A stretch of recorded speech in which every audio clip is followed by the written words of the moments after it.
இந்த காணொலியை பார்க்க வந்த எல்லாருக்குமே அவரோட வணக்கம் மக்களே. இன்னைக்கு நான் உங்களுக்காக ஒரு சூப்பர்பான இன்வெஸ்டிகேஷன் படத்தை கொண்டு வந்திருக்கேன். உங்களோட மூளைக்கு எக்கச்சக்கமான வேலைகள் இந்த படம் வைக்க போகுது. காரணம் என்ன அப்படின்னா, இந்த படத்துல வச்சிருக்க ட்விஸ்டும் சரி, அவங்க இன்வெஸ்டிகேஷன் பண்ற மெத்தடும் சரி, உங்களை அடுத்து என்ன நடக்கும் அப்படின்ற மாதிரி திங்க் பண்ண வச்சுக்கிட்டே இருக்கும். ஸோ கண்டிப்பா இந்த படம் உங்களுக்கு பிடிக்கும் அப்படின்னு நம்பிக்கையில இந்த படத்துக்குள்ள உங்களை கொண்டு போறேன். அதுக்கு முன்னாடி இந்த படத்தோட பேர் சொல்ல மாறேன்ட்டா இல்லையா? படத்தோட பேரு ஒக்க பகாதம் பிரகாரம் அப்படின்றது 2025 ரிலீஸ் ஆன ஒரு தெலுங்கு படம் தான். சரி, இப்போ நம்ம இந்த கதைக்குள்ள பார்க்கலாமா? ரைட். இந்த படத்தோட ஸ்டார்டிங் சீன்லயே ஒரு கோர்ட் ஹியரிங் தான் காமிக்கிறாங்க. படத்தோட நாயகனான சித்தார்த் அப்படின்றவர் அங்க பப்ளிக் ப்ராசிக்யூட்டரா இருக்காரு. அவரை எதிர்த்து சின்ன அப்படின்ற ஒரு லாயர் வாதாடிக்கிட்டு இருக்க மாதிரி காமிக்கிறாங்க. இந்த நபர் இருக்காலே, அதாவது சின்ன தப்பு பண்ணவர் தன்னோட கட்சிக்காரரா இருந்தாலும் சரி, அவரை எப்படியாவது வெளியே கொண்டு போய் வைக்கணும். இதனால பல விஷயங்களை பேசிக்கிட்டு இருக்காங்க. சித்தார்த் மௌனமா இருக்காரு. ஒரு கட்டத்துக்கு மேல அந்த சின்ன இருக்காலையா, சித்தார்த்தை பத்தி அட்டாக் பண்ற வகையில பேசும்போது சித்தார்த் கடுப்பாக்குறாரு. அவரோட சட்டையை பிடிச்சி சண்டைக்கு போகும்போது, பாத்தீங்களா யுவர் கோர்ட்டு முன்னாடி எவ்வளவு அநாகரிகமா நடந்துக்கிறான், இவன் ஒரு ட்ரக் அடிக்ட், இவன் கிட்ட இந்த கேஸ் கொடுத்தா அவன் எப்படி ஹேண்டில் பண்ணுவா அப்படின்ற மாதிரி பேசிக்கிட்டே இருக்கும்போது சித்தார்த்தோட முகத்தையும் நமக்கு பேரலா காமிக்கிறாங்க. ஸோ ஒரு பயங்கரமான ட்ரக் அடிக்ட் தான் இந்த மனுஷன். ஸோ இதை எல்லாத்தையும் அங்க இருக்க ஜட்ஜ் பார்க்க ஆரம்பிக்கிறாரு. பயங்கர கோபம் அடைறாரு. பப்ளிக் ப்ராசிக்யூட்டரா இருந்துகிட்டு நீங்க இந்த மாதிரி பண்ணிக்கிட்டு இருக்கிறது எனக்கு சுத்தமா பிடிக்கல, அதனால உங்களோட வேலையை தற்காலிகமா உங்ககிட்ட இருந்து கொடுங்குற அப்படின்ற மாதிரி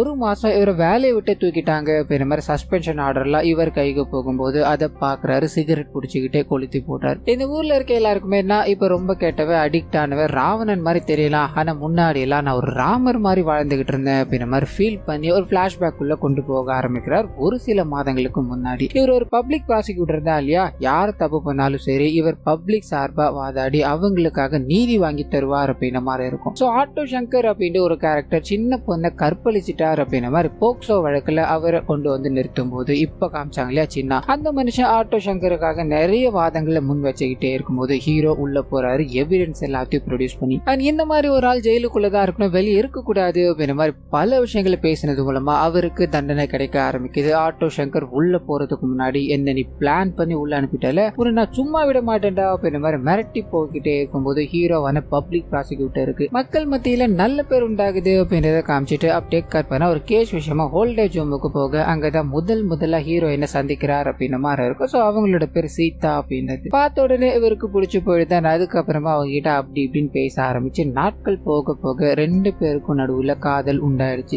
அதை அடுத்த கட்டத்துக்கு கொண்டு போக ஆரம்பிக்கிறாங்க. கல்யாணத்தை பண்ணிட்டாங்க அப்படின்ற மாதிரி இருக்கும். ஸோ ஹீரோட ஃபேமிலியில அவருக்குன்னு இருக்கிறது அவரோட தங்கச்சி மட்டும்தான். இவங்களை பார்த்துக்கிட்டு இருக்கிறது எல்லாமே இவரோட மாமா அத்தை அப்படின்ற மாதிரியான விஷயங்களை நமக்கு இங்க காமிச்சிட்டு அப்படியே கற்பனை. அதாவது கல்யாணம் முடிஞ்சு ஒரு சில நாட்கள்ல ஹீரோ பாத்தீங்கன்னா ஒரு ட்ரக் அடிக்ட் ஆகுறாரு அப்படின்றத காமிக்கிறாங்க. பப்புக்கு போறாரு. ஒரு பெண்ணோட பயங்கரமா ட்ரக் எல்லாத்தையும் யூஸ் பண்ணிட்டு அந்த பெண்ணோட டிராவல் பண்ணி வந்துகிட்டே இருக்கும்போது அவங்கள ஒரு இடத்துல இறக்கி விட்டுட்டு இவர் கார் எடுத்துக்கிட்டு போய்கிட்டே இருக்கு. அவங்க தனியா நள்ளிரவுல நடந்து வந்துகிட்டே இருக்காங்க இல்லையா? தன்னை யாரோ ஃபாலோ பண்ற மாதிரி தோணிக்கிட்டே இருக்கு. திரும்பி பாக்குறாங்க, யாரும் இல்ல. சரி பிரம்மையா இருக்கோ அப்படின்ற மாதிரி போதையில நடந்து போய்கிட்டே இருக்கும்போது இவங்க கண்ணு முன்னாடி ஒரு உருவம். இவங்க பெருசா எதுவும் ரியாக்ட் பண்ற மாதிரி தெரியல. சிரிச்சுக்கிட்டே அந்த உருவத்துக்கிட்ட போக அந்த உருவத்தோட கையில இரும்பு பழுப்பு ஒண்ணு இருக்கு. அதை எடுத்து ஒரே அடி. இந்த சீன் அப்படியே காட்டாகுது. இதுக்கு அடுத்த நாள் காலையில கல்குவாரியில எல்லா மக்களும் வேலை செய்யணும் அப்படின்னு மாதிரி போக அங்க ப்ரூட்டலான முறையில ஒரு பிணம் சிதைஞ்சு போன நிலையில கிடக்குது அப்படின்னு மாதிரி பாக்குறாங்க. உடனே போலீஸுக்கு தகவல் சொல்றாங்க. அப்பதான் கவிதா அப்படின்ற ஒரு லேடி இன்ஸ்பெக்டர் அந்த இடத்துக்கு வந்து அங்க இருக்க எல்லாத்தையும் எக்ஸாமின் பண்ண ஆரம்பிக்கிறாங்க. ரொம்ப ப்ரூட்டலான முறையில உடம்புல பல காயங்கள் ஏற்பட்டு அந்த டெட் பாடி கிடைக்குது. அந்த கையில பாத்தீங்கன்னா கடிச்சு வச்ச மாதிரி ஷேப்ல எல்லாம் நிறைய அச்சுக்கள் பதிஞ்சிருக்கு அப்படின்னு மாதிரி இருக்கும். சுத்தி முத்தி பாத்துக்கிட்டே இருக்கும்போது அதே இடத்துக்கு இவங்களோட சீனியர் ஆபீசரான ரகுராம் அப்படின்ற நபர் என்ட்ராகிறார். சோ இந்த மனுஷனுக்கு இந்த கேஸை விசாரிக்கணும், நேர்மையான போலீஸா இருக்கணும் அப்படின்னு என்னெல்லாம் கிடையாது. ஸ்போர்ட்ஸ் கோட்டால வந்த மனுஷன் எதுவா இருந்தாலும் சரி நம்ம பாக்குறதுதான் வேலை. அண்ட் பயங்கரமான ஈகோ புடிச்சுக்கிட்டு இருக்காள் அப்படின்றத இவரோட முதல் அறிமுகத்துல நமக்கு தெரியப்படுத்திட்டு வராரு. அந்த லேடி இன்ஸ்பெக்டர் இருக்காங்க இல்லையா, அவங்க கிட்ட என்னமா நீ இதை பண்ணிக்கிட்டு இருக்க, நம்ம இந்த மாதிரி பார்த்தோம்னா ஒண்ணுமே கிடைக்காது, கழுகு பார்வையில தான் நம்மளோட நோக்கம் இருக்கணும் அப்படின்ற மாதிரி அந்த குவாரிக்கு மேல போய் டெட் பாடி இருக்கு இல்லையா, அதை சுத்தி முத்தி பாக்குறாரு. ஒன்னும் இல்ல. செய்தியாளர்கள் கிட்ட கொலை பண்ணிட்டு போனவன் எந்த எவிடன்ஸும் விட்டு போகல, ஒன்னும் கவலைப்படாதீங்க, நாங்களும் எங்களோட டீமும் அந்த கொலைக்காரனை சீக்கிரமா கண்டுபிடிக்கிறோம் அப்படின்ற மாதிரி மீடியாக்காரங்க முன்னாடி கெத்தா பேசிட்டு அப்படியே கட் பண்ணா இவரோட சீனியர் ஆபீசரோட மீட்டிங் வைக்கிறாங்க. கவிதாவும் இந்த கேஸ பத்தின விஷயங்களை சொல்லலும் அப்படின்ற மாதிரி வரும்போது சீனியர் ஆபீசர் நான் இருக்கலமா, உன்னை விட சீனியர், அதனால நான் பேசிக்கிறேன்னு சொல்லி இந்த கொலை பண்ணவன் நம்மள சுத்தி தான் இருப்பா, அவனை கண்டுபிடிக்கிறது பெரிய விஷயம் இல்ல சார், நாங்க சீக்கிரமா இந்த கேஸ் அப்டேட் பண்றோம் அப்படின்ற மாதிரி அங்க இருந்து கிளம்பும் போது அப்படியே கட் பண்ணி ஹீரோ கிட்ட போக ஆரம்பிக்குது. சோ ட்ரக் அடிக்டா மாறிட்டாரு. கார் காரணம் என்ன அப்படின்றத இன்ன வரைக்கும் ரிவீல் பண்ணாம ஒரு ஆன்டிக் ஷாப் இருக்கும், அங்க இருக்க நபர் கிட்ட போறாரு. இந்த கிருஷ்ணனோட சிலை வந்துருச்சா அப்படின்ற மாதிரி கேட்க அந்த மனுஷனும் தேடி கண்டுபிடிச்சு வந்துருச்சுன்னு கொடுக்கும்போது அந்த சிலையை வாங்கிட்டு சோகமா அங்க இருந்து கிளம்புறாரு. காரணம் என்ன அப்படின்றது இப்போ வரைக்கும் தெரியல. இன்னொரு பக்கம் கற்பனை இறந்து போன அந்த டெட் பாடியோட ஐடென்டிஃபை எல்லாத்தையும் கண்டுபிடிச்சிட்டாங்க. இறந்து போனது திவ்யா அப்படின்ற ஒரு பொண்ணு ஹாஸ்டல்ல தங்கி படிச்சுக்கிட்டு இருந்திருக்காங்க. அவங்களோட ஃபேமிலி என்னதான் பெரிய ஃபேமிலியா இருந்தாலும் வீட்டுல அவங்களுக்கு ஏத்த ஃப்ரீடம் இல்ல அப்படின்ற ஒரே காரணத்துக்காக தான் இங்க வந்து வெளியில ஜாலியா சுத்திக்கிட்டு இருப்பாங்க அப்படின்ற மாதிரி இருக்கும். இது கூடவே போஸ்ட்மார்ட்டம் ரிப்போர்ட் வர ஆரம்பிக்குது. அதுல அவங்கள ரொம்ப கொடூரமான முறையில ரேப் பண்ணப்பட்டு அதுக்கப்புறமா அவங்களோட பெண் உறுப்பு இருக்கு இல்லையா, அதுல ஒரு பெரிய போல்ட் மாதிரி ஒன்றத்தை சொருவி வச்சிருக்காங்க. இந்த டாக்டர் சொல்லும் போது அவருக்கே ஒரு மாதிரி இருக்கு. மேலும் மேலும் அவங்கள ரொம்ப காயப்படுத்திருக்காங்க. ஒவ்வொரு காயமும் டீப்பா இருக்கு. அவங்க வலியால துடிச்சுக்கிட்டு இருக்கிறத பார்த்து பார்த்து அந்த சைக்கோபாத் ரசிச்சுக்கிட்டு இருக்கா அப்படின்ற மாதிரி சொல்லிட்டு கடைசியா ஒரு சூப்பரான ஒரு எவிடன்ஸ் ஒன்று சிக்குது. அது என்ன அப்படின்னா அவங்க ரேப் பண்ணப்பட்டிருக்காங்கன்னு இல்லையா. அப்போ அங்க ஒரு சீமன் சாம்பிள் ஒன்று கிடைச்சிருக்கும். அதை செக் பண்ணி பார்க்கும்போது அது ஒரு ஏபி நெகட்டிவோட பர்சனோட இது அப்படின்றது தெரிய ஆரம்பிக்குது. ஸோ இப்போ கொலையாளி ஏபி நெகட்டிவ் அப்படின்றது போலீஸ்காரங்க தெரிஞ்சுக்கிட்டாங்க. அதை அப்படியே கட் பண்ணி இது சைடு ஹீரோ கிட்ட போக ஆரம்பிக்குது. அவரோட சோகத்துக்கும் அவரோட அந்த ட்ரக் அடிக்ஷனுக்கும் என்ன காரணம் அப்படின்றத நமக்கு இங்க தெரியப்படுத்துறாங்க. ஸோ கல்யாணம் ஆயிடுச்சு இல்லையா, கல்யாண வாழ்க்கையில ரொம்ப சந்தோஷமா இருக்காங்க. ஹீரோ ஆன்டிக் ஷாப்புக்கு போகணும் அப்படின்ற மாதிரி அங்க இருக்க நபர் கிட்ட பேசிக்கிட்டே இருக்கும்போது அப்பதான் எனக்காக ஒரு கிருஷ்ண சிலை வாங்கிட்டு வர முடியுமான்னு கேட்க அப்போதைக்கு அந்த சிலை இல்ல. ஸோ பிரசன்ட்ல இப்ப சிலையை தூக்கிட்டு போனா இல்லையா, அதுக்கான காரணம் என்ன அப்படின்றது இங்க தெரிஞ்சிச்சு. அது கூடவே கணவன் மனைவி 2 பேரும் சேர்ந்து ஒரு பெரிய மாலுக்கு போறாங்க. ஷாப்பிங் எல்லாத்தையும் பண்ணிக்கிட்டே இருக்கும்போது கணவன் பில்ல பே பண்ணணும் அப்படின்ற மாதிரி தனியா போக அந்த சமயத்துல திடீர்னு இவரோட மனைவி காணோம். எல்லா இடத்துலயும் தேடுறாரு, பயந்து போறாரு. என்ன பண்றதுன்னு தெரியாம வீட்டுல இருக்க எல்லாருக்கும் போன் அடிச்சு பார்க்க யாருக்குமே எதுவுமே தெரியல. இதனால போலீஸ் ஸ்டேஷன் போய் அங்க கம்ப்ளைண்ட் கொடுக்கலான்னு ட்ரை பண்ண அந்த போலீஸ்காரர் இவர்கிட்ட ஒழுங்கா மரியாதையா பேசுறதா தெரியல. ஏன்னா ஒரு நிறைய கேஸ் விஷயமா நிறைய போலீஸ்காரங்க கிட்ட பகைய சம்பாதிச்சிட்டாரு. இந்த போலீஸ்காரர் ஒருத்தர் தான் இவர் பரபரப்பா பேசிக்கிட்டே இருக்கும்போது பரபரப்புக்கெல்லாம் எங்களால வேலை செய்ய முடியாதுப்பா, நிறைய பேர் காணாம போறாங்க, ஒன்னு பண்ண கேஸ ஃபைல் பண்ணிட்டு போ, கிடைச்சா சொல்றோம் அப்படின்ற மாதிரி அனுப்பி வைக்க வீட்டுக்கு போறாரு. ஃபேமிலி மொத்தமும் சோகத்துல இருக்காங்க. போலீஸ்காரங்க சரியா ரெஸ்பான்ஸ் இல்ல. அண்ட் காணாம போன மனைவியை பத்தி எதுவுமே கிடைக்கலையே அப்படின்ற மாதிரி சுத்தி முத்தி தேடிக்கிட்டே இருக்கும்போது அவங்களோட போனு கூட வீட்டுல ஏதாவது வச்சுட்டு போயிருப்பாங்க. இதனால என்ன பண்ணலாம்னு யோசிக்கிறாரு. தன்னோட எதிரிகள் யாராவது வேற பழி வாங்கணும் அப்படின்றதுக்காக இதை பண்ணிருக்கலாம் இல்லையா. ரீசெண்ட் டைம்ல யாருக்கெல்லாம் ஒரு தண்டனை வாங்கி கொடுத்தாரோ அவங்கள போய் சந்திக்கணும் அப்படின்ற முனைப்புல ஆட்டோ சங்கர் இருக்கா இல்லையா, அவர்கிட்ட போறாரு. என்னோட மனைவி நீ எங்கடா வச்சிருக்க, எனக்கு தெரியும் நீ தான் இதை பண்ண, ஒழுங்கு முறையா சொல்லிடுடா அப்படின்ற மாதிரி கேட்டுக்கிட்டே இருக்கும்போது அந்த மனுஷன் இதுதான் நமக்கு கிடைச்ச சரியான சமயம், உன்னோட மனைவி காணாம போயிட்டா அப்படின்ற மாதிரி மட்டும் ஃபீல் பண்ணாத, உன் ஃபேமிலியில இருக்க ஒருத்தரும் காணாம போவாங்க அப்படின்ற மாதிரி ஹீரோவை போட்டு அடிச்சுக்கிட்டே இருக்க அவர் பொறுமை இழக்க ஆரம்பிக்கிறாரு. ஒரு கட்டத்துக்கு மேல ஆட்டோ சங்கரை பயங்கரமான முறையில தாக்கி அவர்கிட்ட உண்மைகள் எல்லாத்தையும் வாங்கணும் அப்படின்ற மாதிரி ட்ரை பண்ணிக்கிட்டே இருக்க அவருக்கு ஒன்னு தெரியாது அப்படின்ற விஷயம் புரிஞ்சு போயிடுச்சு. அங்கிருந்து நடக்க ஆரம்பிக்கிறாரு. தன்னோட மனைவியை தேடி அலைய ஆரம்பிக்கிறாரு. போக போக அதாவது நாட்கள் ஆக ஆகதான் இவரோட மனைவி மேல இருக்க விஷயம் இருக்கு இல்லையா, அப்படியே அதிகரிச்சுக்கிட்டே போகுது. கொஞ்சம் கொஞ்சமா ட்ரக் யூஸ் பண்ண ஆரம்பிக்கிறாரு. முழுமையா ட்ரக் அடிக்ட் ஆயிட்டாரு அப்படின்னு மாதிரி இருக்கும். ஸோ ஸ்டார்டிங் சீன்ல அட்வொகேட்டா இருந்த இந்த கோர்ட்ல சஸ்பென்ஷன் எல்லாத்தையும் வாங்கி இங்க உட்காந்துக்கிட்டு இருக்கா இல்லையா, அது எல்லாமே இந்த ஃப்ளோல தான் நடந்தது அப்படின்ற மாதிரி பிளாஷ்பேக் இங்க முடிச்சு பிரசன்ட்ல இது கண்டினியூ ஆக ஆரம்பிக்குது. ஸோ தன்னோட மனைவியை தேடிக்கிட்டு இருக்க ஒரு ட்ரக் அடிக்ட் அப்படின்னு மாதிரி இவரை இங்க காமிக்க அதே சமயத்துல இவரோட அங்கிள் இருக்கா இல்லையா, அதாவது மாமா, அந்த நபர் வந்து இவரை எழுப்புறாரு. காரணம் என்ன அப்படின்னா அவரோட தங்கச்சிக்கு ஒரு நல்ல வரன் வந்திருக்கு, நீ இந்த மாதிரி பண்ணிக்கிட்டு இருக்கதால அந்த வரன் தட்டி போயிடக்கூடாது அப்படின்றதுக்காக இவரை கம்பல் பண்ணி அதை பத்தி பேச ஆரம்பிக்க எந்த விதமான இன்ட்ரெஸ்டும் இவர்கிட்ட இல்ல. அண்ணனை இந்த நிலைமையில விட்டுட்டு போக முடியாது அப்படின்ற மாதிரி தங்கச்சியும் திங்க் பண்ணிக்கிட்டே இருக்கும்போது அந்த சமயத்துல தான் இன்ஸ்பெக்டர் கவிதா இருக்காங்க இல்லையா, அவங்க இவங்களோட ஃபேமிலி ஃப்ரெண்ட் அப்படின்றது நமக்கு தெரிய ஆரம்பிக்குது. ஸோ அவங்க அட்வைஸ் எல்லாத்தையும் கொடுக்குறாங்க. உன்னோட அணியை நாங்க சீக்கிரமா கண்டுபிடிச்சிருவோம் அப்படின்ற மாதிரி பேசிட்டு அங்க இருந்து கிளம்ப ரகுராம் கிட்ட போக ஆரம்பிக்குது. இறந்து போன திவ்யாவோட கேஸ்ல எந்த விதமான முன்னேற்றமும் இல்லை. இந்த சீனியர் ஆபீசரை நம்ம நம்பிக்கிட்டு இருந்தோம் அப்படின்னா வேலையாகாது அப்படின்றத புரிஞ்சுக்கிட்ட அவங்களும் அவங்களோட சார்பில் இருந்து ஒரு சில விஷயங்களை சொல்ல ஆரம்பிக்கிறாங்க. அது மூலமா அந்த பொண்ணு தங்கிட்டு இருக்க ஹாஸ்டலுக்கு போய் விசாரிக்கலாம் அப்படின்ற மாதிரி முடிவெடுக்கிறாங்க. இவங்க இவ்வளோ இன்புட்டை கொடுத்தாலும் அதெல்லாம் எனக்கு தெரியும், இதை சொல்றது உனக்கு இவ்வளோ நேரமா அப்படின்ற மாதிரி ரகுராம் அவங்கள தட்டி கழிச்சுக்கிட்டு அந்த வேலைகள் எல்லாத்தையும் செஞ்சுக்கிட்டே இருக்கு. முதல் வேலையை ஹாஸ்டல் போறாங்க. அங்க இருக்கிற லேடி கிட்ட விசாரிக்கும் போது அந்த பொண்ணு ரொம்ப நல்ல பொண்ணு சார், கரெக்டா நாங்க 10 மணிக்குள்ள ஹாஸ்டல்ல க்ளோஸ் பண்ணிடுவோம், அதுக்குள்ள அந்த பொண்ணு வந்துடும், ஒரு நாள் கூட லேட்டா வந்தது கிடையாது அப்படின்ற மாதிரி அந்த பொண்ணை பத்தி பேசிக்கிட்டே இருக்கும்போது அந்த சமயத்துலதான் வாட்ச்மேன் ஒரு மாதிரி நடுங்க ஆரம்பிக்கிறார். இதை தெரிஞ்சுக்கிட்ட ரகுராமோ, நீ இந்த மாதிரி போய் வார்டன் கிட்ட விசாரிச்சுனா ஒன்னும் ஆக போறது கிடையாது, சீனியர் ஆபீசரோட இன்வெஸ்டிகேஷன் எப்படி இருக்குன்னு பாக்குறியா அப்படின்ற மாதிரி அவரை பிடிச்சி அவர்கிட்ட விசாரிக்கும் போது அது மூலமா தான் அவங்க ஒரு ட்ரக் அடிக்ட் அப்படின்றதும் எல்லா நாட்களுமே அவங்க லேட்டா தான் வருவாங்க. இவர் வார்டனுக்கு தெரியாம மறைச்சு அவங்கள உள்ள விட்டுக்கிட்டு இருந்தார் அப்படின்ற விஷயமும் தெரிய ஆரம்பிக்குது. மேற்கொண்டு விசாரிக்கும் போது இறந்து போன அந்த பொண்ணுக்கு ஒரு காதலன் ஒருத்தர் இருந்திருக்கான். அந்த காதலனை எனக்கு நல்ல அடையாளம் தெரியும் அப்படின்ற மாதிரி சொல்லி ஒரு அட்ரஸ கொடுத்து அனுப்புறாரு. அங்க போய் அப்படி இப்படின்னு அலசி அந்த காதலனை பிடிச்சி விசாரிக்கும் போது அவன் இந்த கொலையை பண்ணவே கிடையாது. ரொம்ப மாசத்துக்கு முன்னாடியே 2 பேருக்கு நடுவுல காதல் பிரிவு ஏற்பட்டு பிரிஞ்சிட்டாங்க அப்படின்னு மாதிரி இருக்கும். ஆனா அது மட்டும் இல்லாம இவ பிரிஞ்சிருந்தாலும் அந்த பொண்ணை ஃபாலோ பண்ற வழக்கத்துல தான் இருந்திருப்பான். அப்படி ஃபாலோ பண்ணிக்கிட்டே இருக்கும்போது ஒரு புது நபர் கூட அவளுக்கு தொடர்பு ஏற்பட்டுச்சு. அது வரைக்கும் தான் நான் பார்த்தேன், எனக்கு என்னமோ அவன் மேலதான் சந்தேகமா இருக்கு அப்படின்ற மாதிரி கவிதா கிட்ட இந்த விஷயங்கள் எல்லாத்தையும் அந்த நபர் ஷேர் பண்ணும்போது அவங்க ரகுராம் கிட்ட கொண்டு போறாங்க. ரகுராம் இந்த பிடிச்ச வச்ச நபர் தான் கொலையாளியா இருப்பாரு அப்படின்ற ஆங்கிள் யோசிச்சுக்கிட்டே இருக்கும்போது, சார் இவனை பார்க்கும்போது ஒரு ட்ரக் அடிக்ட் மாதிரி தெரியுது, கொலை பண்ணவ பயங்கர இன்டெலிஜென்ட்டா இது எல்லாத்தையும் பார்த்து பார்த்து பண்ணியிருக்கா. சோ இவனுக்கு அவ்வளோ தூரம் யோசிக்கக்கூடிய மைண்ட் இருக்கா அப்படின்றது எனக்கு தெரியல. ஆனா அதையும் தாண்டி அந்த பொண்ணோட உடம்புல இருந்து ஏபி நெகட்டிவ் எடுத்தோம் இல்லையா, அது இவனோட பிளட் குரூப் கிடையாது சார்னு சொல்ல இதை கேட்டது ரகுராம் பயங்கர கடுப்பா, ஏமா அவன் நம்ம சந்தேக வலையில கொண்டு வரப்பே இதெல்லாம் நீ டெஸ்ட் பண்ணிருக்க மாட்டியாமா, என்னம்மா நீ அப்படின்ற மாதிரி சொல்லிட்டு முதல் வேலையை அவனை வெளியே விட்டுட்டு அவன் தன்னோட முன்னாள் காதலி பையனோட சுத்திக்கிட்டு இருந்தா அப்படின்ற விஷயத்த சொல்லிட்டு போனாலியா,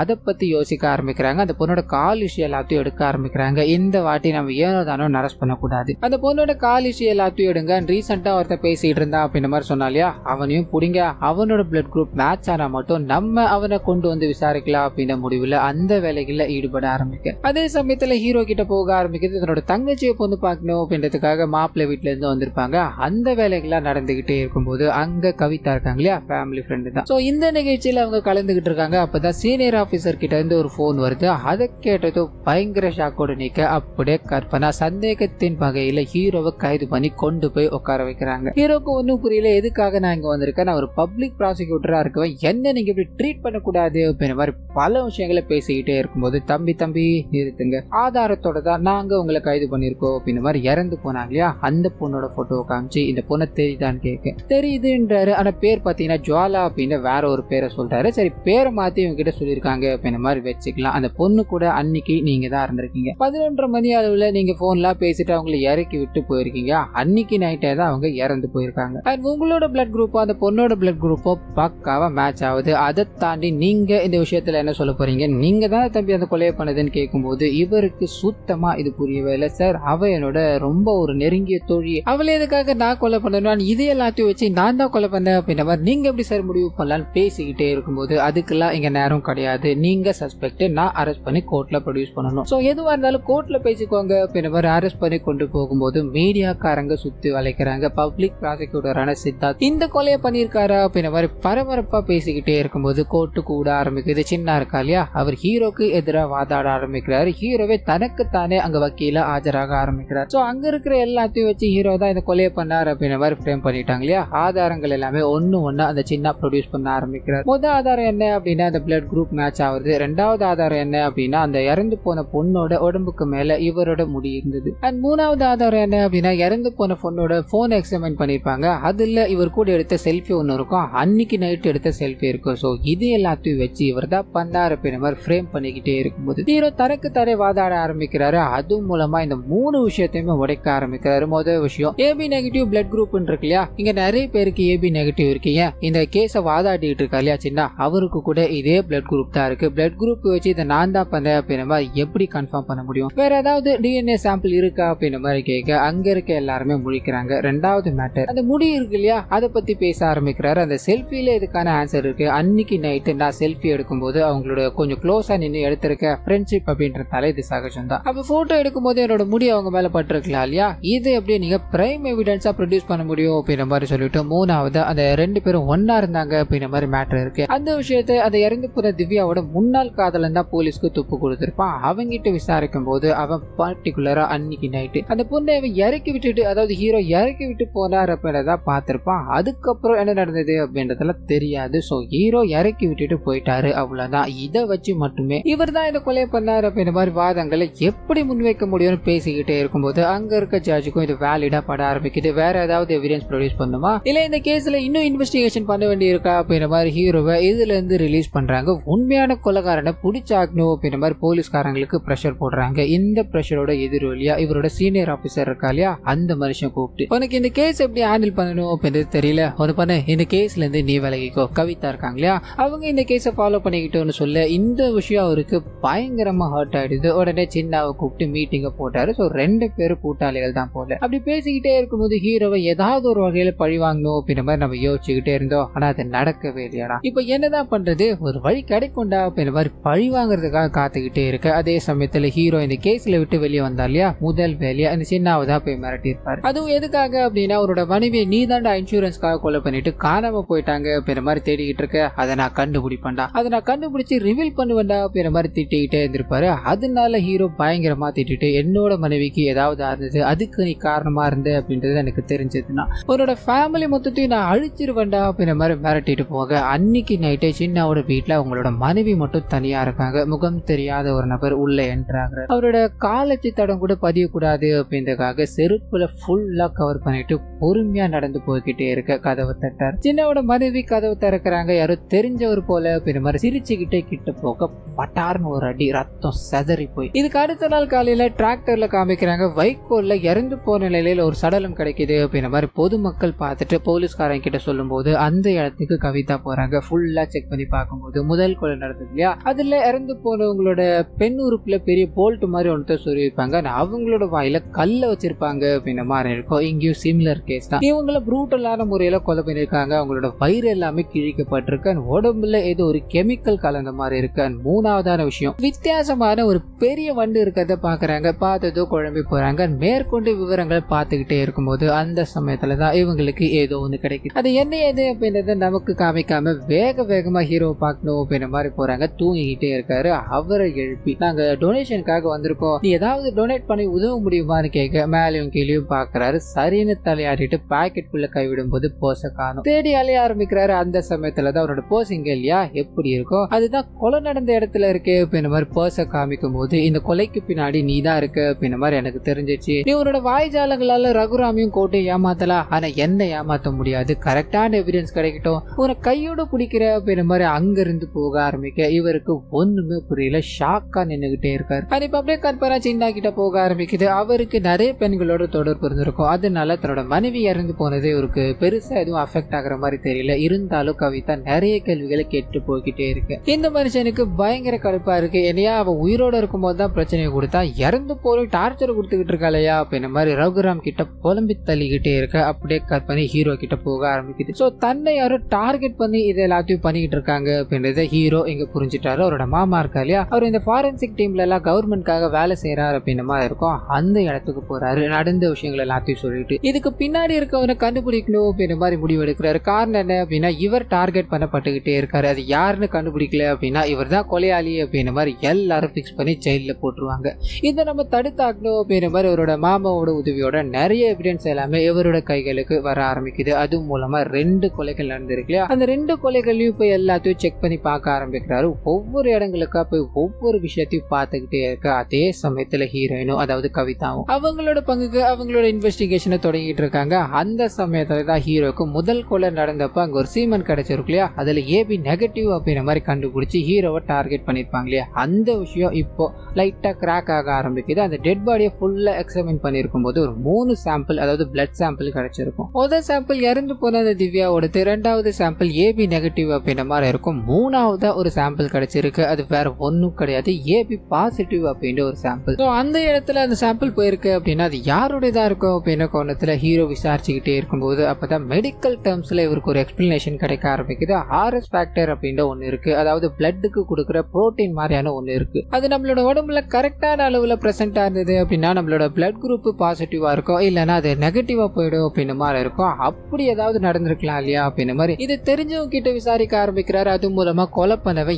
ஏபி பாசிட்டிவ் அப்படின்றத கன்ஃபார்ம் பண்ணிட்டு இது எல்லாத்தையுமே எக்ஸ்பிளைன் பண்ணணும் இல்லையா. இந்த கேஸை மொத்தமா ஹேண்டில் பண்ணிக்கிட்டு இருக்காரு சீனியர் ஆஃபீஸர். அவர்கிட்ட கொண்டு போய் இது எல்லாத்தையும் பக்காவா எக்ஸ்பிளைன் பண்ண ஆரம்பிக்கிறாரு. டீடைல்டா போக ஆரம்பிக்குது. கேட்கவே செம்மையா இருக்கும். முதல் கொலை எங்க நடந்தது அப்படின்னா அந்த குவாரியில தான் இல்லையா. ஹீரோ அங்க போய் பார்க்கும்போது இதுக்கு முன்னாடி போலீஸ்காரங்களா செக் பண்ணி பார்த்திருப்பாங்க, ஒரு எவிடன்ஸும் இல்ல அப்படின்ற மாதிரி பண்ணிட்டு இருப்பாங்க. ஆனா ஹீரோ ஃபுல்லா செக் பண்ணி பார்த்துக்கிட்டே இருக்கும்போது அவருக்கு ஒரு எவிடன்ஸ் கிடைக்க ஆரம்பிக்குது. அது என்ன அப்படின்னா அந்த நெற்பயிர் இருக்கு இல்லையா, அதுதான். அதை பார்த்ததும் முதல்ல அவர் ஈஸியா கடந்து போகலாம். ஆனா போக போக நிறைய இடங்கள்ல அது இருக்கிறத கவனிக்கிறாரு. சுத்தி முத்தி விசாரிக்கும் போது அந்த கல்குவாரி பக்கத்துல எங்கேயுமே விவசாய நிலம் அடையாளமே கிடையாது. அப்படி இருக்கும்போது இந்த நெற்பயிர் எப்படி வந்திருக்கோ அப்படின்ற மாதிரி அதை ஃபாலோ பண்ணிட்டு போய்கிட்டே இருக்கும்போது கல்குவாரிக்கு மேல சில ரத்த கரைகள்லாம் இருக்கிறத கவனிக்கிறார். சோ அதை நோக்கி போக ஆரம்பிக்கிறாரு. நெற்பயிர்கள் எல்லாமே தண்ணியில வீசப்பட்ட நிலையில இருக்கு. அது எல்லாத்தையும் எடுத்து பார்த்துக்கிட்டே இருக்கும்போது ஒரு கல்லோட ஓரத்துல ஒரு சின்ன வெள்ளை பேப்பர் கிடைக்குது. அது கூடவே ஐ அப்படின்ற ஒரு லெட்டர் எழுதப்பட்டிருக்கு. சோ அதை எல்லாத்தையும் ஒரு க்ளூவா எடுத்துக்க ஆரம்பிக்கிறாரு. கொலை பண்ணவன் கொலையை மட்டும் பண்ணிட்டு போகல, க்ளூ விட்டு போயிருக்கான் அப்படின்றது இது மூலமா இவருக்கு புரிய ஆரம்பிக்குது. நெற்பயிர் கிடைச்சது இல்லையா, அது வேற ஒன்னும் கிடையாது, செகண்ட் கொலையோட க்ளூவா இருக்கும். சோ செகண்ட் கொலை எங்க நடந்தது, ஒரு பெரிய விவசாய நிலத்துல, அதாவது நெற்பயிர் எல்லாமே விளைவிக்கிற விவசாய நிலத்துல அங்க போய் ஹீரோ சுத்தி முத்தி தேடிக்கிட்டே இருக்கும்போது அங்க ஒரு வண்டு ஒண்ணு கிடைச்சிருக்கு இல்லையா, அந்த வண்டு ஒரு பர்டிகுலர் ஊர்ல தான் இருக்கும் அப்படின்ற மாதிரி இருக்கும். அந்த ஊரோட பேரு பெடரு அப்படின்ற மாதிரி இருக்கும். ஆனா அந்த கிடைச்ச வண்டி எல்லாத்தையும் இவர் அனலைஸ் பண்ண ஆரம்பிக்கிறார். அது கூடவே போன இடத்துல ஐ அப்படின்ற மாதிரி எழுதப்பட்டிருந்து இல்லையா, இந்த இடத்துல பி அப்படின்ற மாதிரி எழுதப்பட்டிருக்கு. அது எல்லாத்தையும் எடுத்துக்கிட்டாரு. சுத்தி முத்தி தேடிக்கிட்டே இருக்கும்போது தான் இப்போ அடுத்த கொலைக்கு இங்க ஏதாவது ஒரு குழு இருக்கணும், அது என்னவா இருக்கும் அப்படின்ற மாதிரி அலசி ஆராய்ஞ்சுக்கிட்டே இருக்கும்போது கலர் கலரா நூட்கள் இருக்கிறத அங்க கவனிக்கிறாரு. இது மூலமா அடுத்த கொலை எங்க நடக்க போகுது அப்படின்றத ஒரு மாதிரி கண்டுபிடிச்சிட்டாரு. அது மட்டும் இல்லாம இது வரைக்கும் கிடைச்ச எல்லா வீரன்ஸுமே பெடரு அப்படின்ற மாதிரி அந்த ஊரை குறிக்கிற சொல் ஏதாவது ஒரு இடத்துல இருந்துகிட்டே இருக்கும். உதாரணத்துக்கு சொல்லணும் அப்படின்னா அந்த பெண் உறுப்புல அந்த போல்ட்டை இன்ஜெக்ட் பண்ணாங்க அப்படின்ற மாதிரி கொடூரமான முறையில காட்டியிருப்பாங்களே, அதுல கூட பிடிஆர் அப்படின்ற மாதிரி எழுதப்பட்டிருக்கும். அதோட மீனிங்கும் இந்த ஊரை தான் போய் குறிக்குது அப்படின்ற மாதிரி புரிஞ்சுக்கிட்டு அடுத்ததா கொலை நடக்க போகுது அந்த ஊர்ல தான். சோ நாம அதுக்குள்ள ஏதாவது பண்ணியாகணும் அப்படின்ற மாதிரி திங்க் பண்ணிக்கிட்டே இருக்கும்போது அப்பதான் இவருக்கு இன்னொரு விஷயமும் தெரிய ஆரம்பிக்குது. ஒரு கொலைக்கும் இன்னொரு கொலைக்கும் நடுவுல இருக்க கால இடைவெளி 10 நாட்கள். எங்களோட கெட்ட நேரம் என்ன அப்படின்னா அந்த 10 நாட்கள் இடைவெளி இன்னையோட முடியுது, இன்னைக்கு தான் 3வது கொலை நடக்க போகுது அப்படின்றத புரிஞ்சுக்கிட்டாங்க. அந்த ஊரை நோக்கி போக ஆரம்பிக்கிறாங்க. ஏதாவது மில் இருக்குமா, அங்கதான் இந்த கலர் நூல்கள் எல்லாம் நமக்கு ஒரு ஹிண்டா கிடைச்சிருக்கு அப்படின்ற மாதிரி தேடி கண்டுபிடிச்சு போக்கிட்டே இருக்கும்போது அதே சமயத்துல ரகுராமோட ஆளான ஒரு போலீஸ்காரர் இவங்க என்னதான் பண்றாங்க அப்படின்ற விஷயத்த வேவ் பார்த்துக்கிட்டு இருக்காரு. அது கூடவே இவங்க அந்த மில் எல்லாத்தையும் ஃபுல்லா சுத்தி பார்த்துக்கிட்டே இருக்கும்போது அங்க நிறைய பேப்பர் துண்டுகள் கிடைக்க ஆரம்பிக்குது. அது கூடவே எரிஞ்சு போன நிலையில ஒரு எலி பாத்தீங்கன்னா அங்க இருக்கு. அது எல்லாத்தையும் எடுத்து செக் பண்ணிக்கிட்டே இருக்காங்க. ஹீரோட லைசன்ஸ் இருக்கிறத அங்க கவனிக்கிறாங்க. சோ கொலை பண்ணவன் வேணும்னே நம்ம மாட்டணும் அப்படின்றதுக்காக, அதாவது ஹீரோ மாட்டணும் அப்படின்றதுக்காக இது எல்லாத்தையும் ஃப்ரேம் பண்ணி வச்சுட்டு போயிருக்கா அப்படின்றத புரிஞ்சுக்கிட்டு மேற்கொண்டு போய்கிட்டே இருக்கும்போதுதான் ஒரு ஃப்ரிட்ஜுக்குள்ள பணம் கிடைக்குது. ஃப்ரீஸ் ஆன நிலையில இருக்கு. அந்த பணத்துக்கு பக்கத்துல ஒரு எலி இருக்கிறதையும் நோட் பண்ண ஆரம்பிக்கிறாங்க. அதை எல்லாத்தையும் போட்டோ எடுத்துக்கிட்டு அங்க ஏதாவது எவிடன்ஸ் கிடைக்குமா, அடுத்த கொலை எங்க நடக்க போகுது அப்படின்ற மாதிரி எல்லாத்தையும் கலெக்ட் பண்ணிட்டு, அதாவது கிடைச்ச வரைக்கும் கலெக்ட் பண்ணிட்டு அது எல்லாத்தையும் வச்சு பேச ஆரம்பிக்கிறாங்க. அது மூலமா காட்ஃபாதர் படத்துல ஒரு சீனை பாத்தீங்கன்னா அங்க பேப்பர் துண்டுகளா கீழ்ச்சி போடப்பட்ட நிலையில இவங்களுக்கு கிடைச்சிருக்கும். அந்த துண்டு, அதாவது அந்த சீன் எதை ரெஃபர் பண்ணுது அப்படின்னா நியாயம் கிடைக்காதால ஒருத்தர் தன்னோட பொண்ணு கெடுத்தவனை பழி வாங்கணும் அப்படின்றதுக்காக இந்த காட்ஃபாதர் கிட்ட போயிருப்பாரு. மேபி நியாயம் கிடைக்காத ஒருத்தன் தான் இந்த கொலை எல்லாத்தையும் பண்ணிட்டு இருக்கணுமா அப்படின்ற மாதிரி இவங்களோட இமேஜினேஷன் போய்கிட்டே இருக்கும்போது கவிதாவும் ஒருவேளை அந்த கொலைக்காரன் நம்மள டைவர்ட் பண்ணணும் அப்படின்றதுக்காக இது எல்லாத்தையும் பண்ணிருக்கலாம் இல்லையா, இதை நம்பி நம்ம எப்படி பிளைண்டா போறது அப்படின்ற மாதிரி யோசிச்சுக்கிட்டே இருக்கும்போது அடுத்த கொலைக்கான க்ளூ கிடைக்க ஆரம்பிக்குது. அந்த ஃப்ரீசர்ல வைக்கப்பட்ட பெண் இருக்கு இல்லையா, அதுக்கு பின்னாடி ஒரு சில லெட்டர் எழுதப்பட்டிருக்கு. அதை டீகோட் பண்ணி பார்க்க ஆரம்பிக்கிறாங்க. ஒரு பர்டிகுலர் டேட்டை குறிக்குது. அந்த டேட் தான் இன்னைக்கு இருக்கு அப்படின்றத இவங்க புரிஞ்சுக்கிட்டு மேற்கொண்டு அதை சர்ச் பண்ணிக்கிட்டே இருக்கும்போது தான் எரிஞ்சு போற நிலையில, அதாவது கரண்ட் ஷாக் வைக்கப்பட்ட நிலையில ஒரு எலி இருந்தது அப்படின்றத பார்த்திருப்பாங்க இல்லையா, அதுதான் அடுத்த குழுவா இருக்கும் அப்படின்ற மாதிரி வேகமா அந்த பர்டிகுலர் ஊர்லயே சுடுகாட்டுக்கு போய் பார்க்கும்போது பல வருஷங்கள்ல உபயோகப்படுத்தப்படாத ஒரே ஒரு எலக்ட்ரிக் சுடுகாடு மட்டும் பயன்படுத்தப்பட்டிருக்கு. அதுல நிறைய எலும்பு கூடுகள் இருக்கு அப்படின்றத புரிஞ்சுக்கிட்டாங்க. எக்ஸாமின் பண்ணி பார்க்கும்போது அது ஒரு பொண்ணோடது அப்படின்ற மாதிரி புரிஞ்சு போயிடுச்சு. சோ கொலைக்காரன் இவங்கள முடிஞ்சா கண்டுபிடிச்சுக்கோங்க அப்படின்ற மாதிரி குழுவை கொடுத்து கொலை பண்ணிக்கிட்டே இருக்கான். பயங்கர சேலஞ்சா இருக்கு. இப்போ எரிஞ்சு போன இடத்துல ஏதாவது ஒரு குழு இருக்கும் இல்லையா, அதை தேடி அலைஞ்சுக்கிட்டே இருக்கும்போது இவங்களுக்கு ஒரு சில வார்த்தைகள் கிடைக்க ஆரம்பிக்குது. அதை எல்லாத்தையும் ஆல்பபெட் வரிசையிலயும் 1 2 3 வரிசையிலயும் போட்டு பார்த்துக்கிட்டே இருக்கும்போது ஒரு ஃபைலோட செக்ஷன் நம்பரை கண்டுபிடிக்கிறாங்க. அந்த ஃபைல் எடுத்து பார்க்கும்போது தான் அங்க ஒரு நபர் ஹீரோவால அஃபெக்ட் ஆயிருக்காரு, அதாவது அவர் தப்பு பண்ணியிருக்காரு, ஹீரோ தண்டனை வாங்கி கொடுத்திருக்காரு அப்படின்ற விஷயம் தெரிய ஆரம்பிக்குது. ஒருவேளை இதுக்கு பின்னாடி இவன் தான் இருக்கணுமோ அப்படின்ற மாதிரி டார்கெட் பண்ண அந்த நபரை பத்தின ஒரு சில விஷயங்கள் போக ஆரம்பிக்குது. அந்த நபருக்கு பாத்தீங்கன்னா பெடோஃபைல் அப்படின்ற ஒரு நோய் இருக்கு. குழந்தைகளை பார்த்தாலே அவருக்கு அவ்வளவு பிடிக்கும், ரொம்ப அடையணும் அப்படின்ற மாதிரி துடிச்சுக்கிட்டே இருப்பாரு. அவரோட செயல்கள் மூலமா இந்த விஷயங்கள் எல்லாத்தையும் நமக்கு காமிச்சுக்கிட்டே இருக்க, ஒரு குழந்தை விளையாடிக்கிட்டே இருக்கும்போது அந்த குழந்தைகிட்ட தப்பா நடந்துக்கணும் அப்படின்ற மாதிரி முயற்சி பண்றாரு. அந்த வழியா எதிர்ச்சியா வந்த ஹீரோ இதை கவனிக்கிறாரு. அந்த நபரை பிடிச்சி பயங்கரமா தாக்கிட்டு, நீ இருக்க வேண்டிய இடம் இது கிடையாதுடா, நீ ஜெயில தாண்டா இருக்கணும் அப்படின்ற மாதிரி தண்டனைகள் எல்லாத்தையும் வாங்கி கொடுத்துட்டு இருப்பாரு. மேபி அந்த நபர் தான் இதுக்கு பின்னாடி இருக்கலாமோ அப்படின்ற மாதிரி வேகமா அவரை பிடிக்கணும் அப்படின்ற மாதிரி போக அப்பதான் எதிர்பார்க்காத ஒரு ட்விஸ்ட் ஒன்று காத்துக்கிட்டு இருக்கு. அது என்ன அப்படின்னா அந்த நபரை பிடிக்கணும்னு போனா இல்லையா, அந்த மனுஷன் சூசைட் பண்ணி இறந்துகிட்டாரு. அதுவும் ஜெயில இருந்து வந்தது சூசைட் பண்ணி இறந்துகிட்டாரு அப்படின்றது தெரிய ஆரம்பிக்குது. சோ ஃபேமிலி மொத்தமும் இந்த விஷயத்த சொல்லும் போது அப்ப இதுக்கு பின்னாடி இவர் இல்லையோ அப்படின்ற தாட்டோட ஹீரோ ஹீரோயின் 2 பேர் வெளியே வரும்போது இவங்க இன்வெஸ்டிகேஷன் பண்ணிக்கிட்டு இருக்க விஷயம் மொத்த மீடியாக்காரங்களுக்கும் தெரிஞ்சு போயிருச்சு. எல்லாரும் இதை கவர் பண்ணி நிறைய கேள்விகளை கேட்டுக்கிட்டே இருக்கும்போது சீனியர் ஆபீசருக்கு இந்த விஷயம் தெரிய ஆரம்பிக்குது. இந்த கேஸை நீங்க அன்அபிஷியலா விசாரிப்பீங்க, யாருக்கும் தெரியாம பாத்துப்பீங்க அப்படின்ற மாதிரி தான் உங்களுக்கு உதவணும் அப்படின்ற மாதிரி சித்தார்த்தெல்லாம் கொடுத்தமிச்சோ. ஆனா இப்படி பண்ணுவீங்க நான் கொஞ்சம் கூட எதிர்பார்க்கல அப்படின்ற மாதிரி பயங்கரமா திட்டிக்கிட்டே இருக்க ரகுராம் இங்க அட்வான்டேஜ் எடுத்து இவங்களுக்கு அகைன்ஸ்டா பேசிக்கிட்டே இருக்காரு. சோ ஃபாலோ பண்ண ஆள் மூலமா வேலையை பார்த்தது இவர் தான் அப்படின்றத நமக்கு இங்க அப்படியே லைட்டா காமிச்சிட்டு கட் பண்ணி ஹீரோ கிட்ட போக ஆரம்பிக்குது. இந்த கேஸ நம்ம தான் விசாரிச்சாக்கணும் அப்படின்ற மாதிரி இறந்து போற நபரை பத்தி விசாரிக்க ஆரம்பிக்கிறாரு. ஜெயில இருந்து வெளியே வந்தது கொச்சின் வரைக்கும் போயிருக்காருன்னு தெரிய ஆரம்பிக்குது. அங்க போய் செக் பண்ணி பார்க்கும்போது அங்க இவருக்கு ஒரு நண்பர் இருந்திருக்காரு, உபீட் அப்படின்றது அவரோட பேரா இருக்கும். சோ அவரோட வீட்டுக்கு போறாரு. அங்க விசாரிக்கும் போது உபீட் 2 வருஷத்துக்கு முன்னாடி காணாம போயிட்டா அப்படின்ற மாதிரி இருக்கும். அவரோட ரூமுக்கு போய் நிறைய விஷயங்கள் எல்லாத்தையும், அதாவது அவரோட பர்சனல் திங்ஸ் எல்லாத்தையும் எடுத்து பார்த்துக்கிட்டே இருக்கும்போது உபீடும் இவரும் ஒரு குரூப் ஆரம்பிச்சு நிறைய பிளட் குரூப் எல்லாத்தையும் டொனேட் பண்றதுக்காக தேடிக்கிட்டு இருந்தாங்க அப்படின்ற மாதிரி கண்டுபிடிக்கிறாங்க. அது மூலமா இங்க வேற ஒரு விஷயத்தையும் ஹீரோ தெரிஞ்சுக்க ஆரம்பிக்கிறார். அது என்ன அப்படின்னா உபீட்க்கும் இறந்து போற நபருக்கும் ஒரே மாதிரி தான் ஹைட், வெயிட், பிளட் குரூப் அப்படின்ற எல்லாமே இருக்கும். சோ இது மூலமா ஹீரோ இங்க என்ன தெரிஞ்சுக்கிட்டாரு அப்படின்றத கவிதா கிட்ட எக்ஸ்பிளைன் பண்ண ஆரம்பிக்கிறாரு. அவன் ஜெயில இருந்து வந்ததும் பழி வாங்கணும் அப்படின்னு நோக்கத்தோட இருந்திருக்கான். அதுக்காக தான் தன்னோட சாவ பொய்யா காமிக்கணும் அப்படின்ற மாதிரி இவ்வளவு பெரிய வேலையை பார்த்திருக்கா. எனக்கு தெரிஞ்சு என்னோட கெஸ் கரெக்டா இருந்தது அப்படின்னா அன்னைக்கு இறந்து போனது உபீட் தான். அவன் இறந்து போயிட்டான், அதாவது இந்த தப்புக்கள் எல்லாத்தையும் பண்ணிக்கிட்டு இருந்தோம் இறந்து போயிட்டான் அப்படின்ற மாதிரி ஃப்ரேம் பண்ணிக்கிட்டு லெட்டர் எல்லாத்தையும் எழுதி வச்சுக்கிட்டு தற்கொலை பண்ணிக்கிட்டான். இப்போ ஆப்வியஸா அவன் இறந்து போயிட்டான் அப்படின்ற மாதிரி அவனை தேடுறத நிப்பாட்டிடுவாங்க. சோ இதுதான் ஒரு பிளானா பண்ணிருக்க. கண்டிப்பா அவன் உயிரோட தான் இருக்கணும் அப்படின்ற மாதிரி ஹீரோ இங்க பேசிக்கிட்டே இருக்க. அதே சமயத்துல ஹீரோட தங்கச்சி இருக்காங்க இல்லையா, அவங்களுக்கு ஒரு பார்சல் வந்திருக்கு அப்படின்ற மாதிரி வெளியில இருந்து ஒரு நபர் கூப்பிட்டார். இவங்க என்னவா இருக்கும் அப்படின்ற மாதிரி அந்த வண்டியை சுத்தி முத்தி பார்க்கும்போது உள்ள யாருமே இல்லை. என்னடா இது கூப்பிட்டாங்க இப்ப ஆள் இல்லையே அப்படின்ற மாதிரி திரும்பி திரும்பி பார்த்துக்கிட்டே இருக்கும்போது இவங்களோட கண்ணு முன்னாடி ஒரு உருவம். அந்த உருவத்தை பார்த்ததும் சிரிச்சுக்கிட்ட கிட்ட போக ஒரே அடி பட்டுன்னு இவங்களை ஹாஸ்பிட்டல்ல காமிக்கிறாங்க. பலத்த காய்களோட அட்மிட் செய்யப்பட்டிருக்காங்க. அவங்க பாத்தீங்கன்னா இதை பண்ணது என்னோட அண்ணா தான் அப்படின்ற மாதிரி சாட்சி சொல்லியிருப்பாங்க. ஹீரோயின் இருக்காங்க இல்லையா, இதுக்கு பின்னாடி நீ இருக்கியா இல்லையா அப்படின்றதுலாம் தெரியல, ஆனா இது நீ தான் பண்ண அப்படின்ற மாதிரி வாக்குமூலத்தை கொடுத்துட்டா. இங்க என்ன நடந்துகிட்டு இருக்குன்னு எனக்கு புரியவே இல்லை அப்படின்ற மாதிரி குழப்பத்துல இருக்கு. இங்க ஹீரோவும் குழம்பி போய் தான் இருக்காரு. நான் இது எல்லாத்தையும் பண்ணிக்கிட்டு இருக்கேன், என்னை சுத்தி இருக்கிற விஷயங்கள் எதுவுமே புரியலையே அப்படின்ற மாதிரி குழப்பத்துல எவிடன்ஸ் எல்லாத்தையும் கலெக்ட் பண்ணி வச்சிருக்கா இல்லையா, அங்க போக ஆரம்பிக்கிறாரு. லாஸ்டா 2 கொலைகள்ல இவருக்கு 2 வெள்ளை பேப்பர் கிடைச்சது அப்படின்ற மாதிரி. மேபி அந்த வெள்ளை பேப்பர்ல ஏதாவது குழு இருக்கலாம் இல்லையா அப்படின்ற மாதிரி கெமிக்கல்ஸ் எல்லாம் ஊத்தி கீத்தி செக் பண்ணி பார்க்கும்போது அதுல ஒரு உருவம் தெரிய ஆரம்பிக்குது. அந்த உருவத்தை பார்த்தது இவருக்கு பயங்கர ஷாக்கா இருக்கு. வேக வேகமா ஆன்டிக் ஷாப் இருக்கு இல்லையா, அங்க போகும்போது நிறைய மாஸ்க் எல்லாமே வைக்கப்பட்டிருக்கு, நிறைய கெமிக்கல்ஸ் எல்லாமே இருக்கு அப்படின்றத நோட் பண்ண ஆரம்பிக்கிறாரு. அந்த சமயத்துலதான் இவரை மாதிரியே இருக்க ஒரு உருவம் இவர் முன்னாடி வந்து நிக்க இவருக்கு பயங்கர ஷாக்கா இருக்கு. அப்பதான் நடந்த எல்லா கொலைக்கு பின்னாடியும் இந்த உருவம் தான் இருக்கு அப்படின்றத காமிக்கிறாங்க. சோ ஹீரோ மாதிரியே இருக்க உருவம் தான் அங்க போய் அவங்க எல்லாரையும் கொலை பண்ணிருக்கு. இதனாலதான் அவங்க முதல்ல இவரை பார்க்கும்போது ஆச்சரியப்படல, சிரிச்சுக்கிட்டு இவர்கிட்ட பேசணும் அப்படின்ற மாதிரி வந்திருப்பாங்க. அதுக்கப்புறமா தான் அவங்கள அட்டாக் பண்ணி பயங்கரமான முறையில துன்புறுத்தி கொலை பண்ணார் அப்படின்ற மாதிரி இந்த விஷயங்கள் எல்லாத்தையும் காமிச்சுக்கிட்டே இருக்கும்போது இந்த முகத்துக்கு பின்னாடி ஒரு உருவம் இருக்கு. அதை யார் அப்படின்றத காமிக்க ஆரம்பிக்கிறாங்க. ஆன்டிக் ஷாப் மெயின்டைன் பண்ணிட்டு இருந்தா இல்லையா, அந்த நபர் தான் இதுக்கு பின்னாடி இருக்கார். சோ இவர் யார் அப்படின்னு ஒரு கேள்விக்குறி இருக்கு இல்லையா, அதுக்கான பதிலும் இங்கே நமக்கு காமிக்க ஆரம்பிக்கிறாங்க. ஹீரோ இது நேரம் வரைக்கும் பிரைம் சஸ்பெக்டா ஒருத்தர் வச்சு அவர் கூட இறந்து போயிட்டாரு, அப்புறமா உயிரோட இருக்காரு அப்படி நம்ம எல்லாம் கண்டுபிடிச்சா இல்லையா, அந்த நம்பர் தான். சோ முகம் மாற்றத்துக்கான காரணம் என்ன அப்படின்னா ஜெயில இருந்து வெளியே வந்ததும் ஹீரோவில ஒரு